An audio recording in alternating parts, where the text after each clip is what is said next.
રાવણના 10 મોઢા હતા ને હારા હતા. આ રામાયણના ગાયક તરીકે જવાબદારી પૂર્વક કહું છું, 10 મોઢા સારા. કારણ કે બાપુ ગનુભા બાપુ 10 મોઢા બહાર હતા.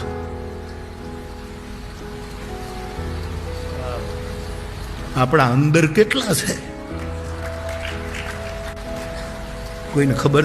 પેલો તો 10 લ્યો છે, આ જો છે લે, અને આપણે એક જ છે, પણ અંદર ખબર નહીં કેટલા મુખોટા પહેર્યા છે, કેટલા માથા અંદર આપણામાં પડ્યા છે.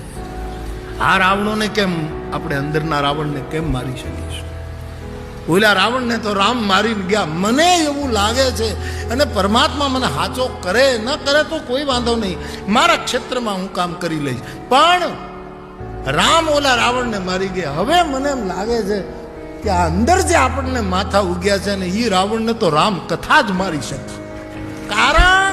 કારણ રામ કથા કાલિકા છે, રામ કથા ચામુંડા છે, રામની કૃપા કાલિકા છે. તુલસીદાસ પ્રભુ કૃપા કાલિકા.